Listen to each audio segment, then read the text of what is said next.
Welcome to the Real Estate Baller Show. If you ever like any of the video we posted, if you like this channel, can you do me a favor and hit that subscribe button? It helps us more than you know. And the bigger this channel gets, the more people we can help achieve financial freedom. Thank you and enjoy the episode.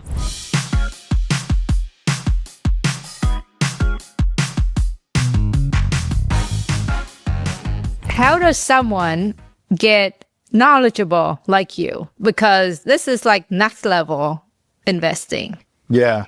Well, I think really for me, it was just kind of getting in the local groups and talking to guys that are way ahead of you. You know, like the guys that I went skiing with. Some of these guys are doing real estate like way bigger than me.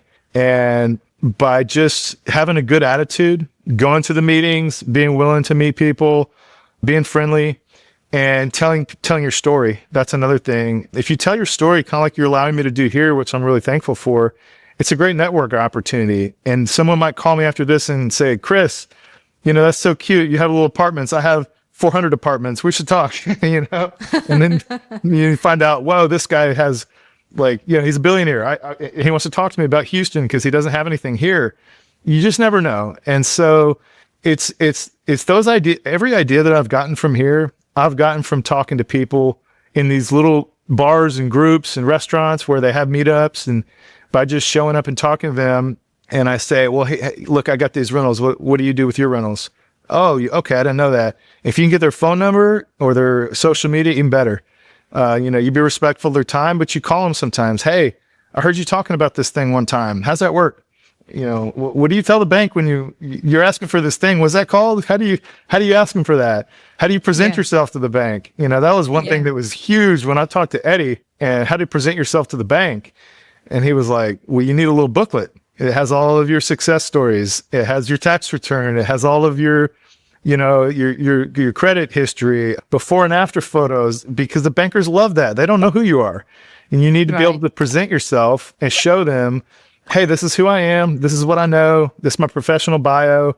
And now they're a little bit more interested to talk to you because they see, okay, also it's got your financial statement. And so, oh, this guy's got money, or you know, he's got experience, or whatever your strength, you have to be able to show that off.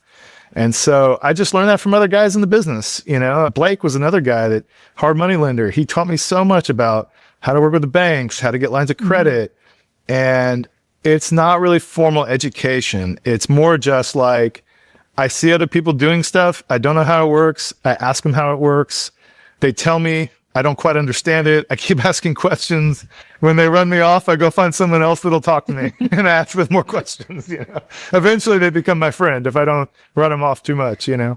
See, you are the proof, right? You didn't have to know starting off. Yeah. You just keep learning and keep growing. Yeah, I'm very curious. I'm thankful for Eddie, and as well, like I remember the first time I went to talk to a banker, they wouldn't do business with me, right? Yeah. But then after that time, I learned and I got better and I got better. And I'm very fortunate that I was able to work with the bank, because, I mean, you know, there are many people in our industry that's been around for a long time, but they still haven't been able to go to a bank and get money. Right. And it's different too. Like, you don't talk to the banker the same way you talk to other people. Like, I explain it like dating.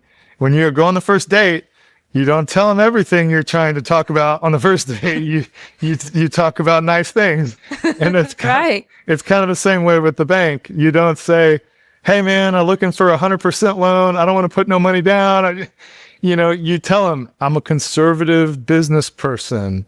I like slow deals, slow growth. I'm working my way up. And one day I'm going to grow the business a little more, but you don't tell them, yeah, I'm going to blow it out this year. I'm going to buy everything I can find. And I want you to take all the risk. Like, that's going to scare the bank. Then I don't want to talk to you. Yeah.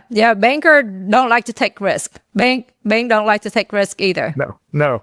And I learned that too. You have to learn how you talk to people. You have to, you know, and really, you have to be that way too. You have to walk the walk. You have to be willing to grow slowly and conservatively over time, taking calculated risks that are well calculated, that are going to pay off.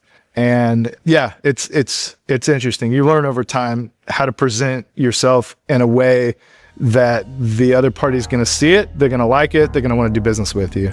Hey, thanks for tuning in today. I do have a favor to ask. If you enjoyed this video, please don't forget to like, subscribe, and hit that notification bell to stay updated with more amazing stories and insights from REBallers. Thank you so much, and we'll see you in the next video. This episode is brought to you by National Real Estate Insurance Group, a national independent insurance agency specifically for real estate investors. I personally use NREIG for my investment properties. They offer a low monthly payment option to help you to lower your cash out of pocket when buying an investment property. If you're looking for insurance coverage for your flips or your rental, reach out to them. You can click on the link in the show descriptions, or you can reach out to Jules at 816-946-8443.